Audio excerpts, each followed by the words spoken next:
बिस्मिल्लाहिर्रहमानिर्रहीम। अस्सलामुअलैकुम नाज़रीन, ताज 92 न्यूज़ के साथ मैं हूं नाइला भट्टी। नजर डालते हैं आज की खबरों पर। चमन कॉलोनी खोखरा पार्क के इलाके गरीबाबाद लासी गोट में हैदर करार वेलफेयर की जानिब से मंशियात के आदि मरीजों के इलाज के लिए बाज़ाब्ता तौर पर सेंटर का कायम अमल में लाया गया है, जहाँ पर सिंध के मुख्तलिफ शहरों से ताल्लुक रखने वाले मरीजों का इलाज जारी। सेंटर में तारफी तकरीब मुनाकिद की गई, जिसमें मेहमान खुसूसी अवामी प्रेस क्लब मलीर के नायब सदर अब्दुल कादिर दरस ने शिरकत की। तकरीब से खिताब करते हुए एडवोकेट साजिद मंगी ने कहा कि हम खिदमत इंसानियत पर यकीन रखते हैं।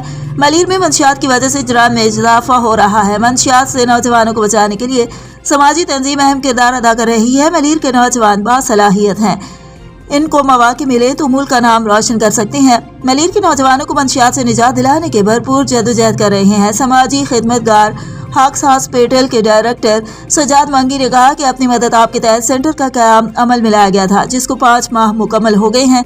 इस वक्त 30 के करीब नौजवानों को माशरे का जिम्मेदार शहर बनाने के लिए उनके इलाज के साथ साथ उनकी ज़हनी व जिस्मानी तरबियत भी की जा रही है, जबकि बहुत सारे नौजवान अपना इलाज मुकम्मल करके घरों की तरफ रवाना हो चुकी हैं। अब्दुल कादिर दरस ने कहा कि हैदर करार वेलफेयर की जानिब से मलीर के पसमानदा इलाके में कायम सेंटर का दौरा करके बहुत खुशी हुई कि यहाँ पर इंतजामात बहुत अच्छे हैं। इस निज़ाम को बरकरार रखने के लिए मुखैर हजरात और समाजी तंजीमें आगे आएँ ताकि ये सेंटर मुसलसल अपनी खिदमत सर अंजाम देता रहे, क्योंकि यही नौजवान नस्ल मुल्क और मिल्लत के मुस्तकबिल का सरमाया है जो मंशियात के बायस राह से भटक गए हैं।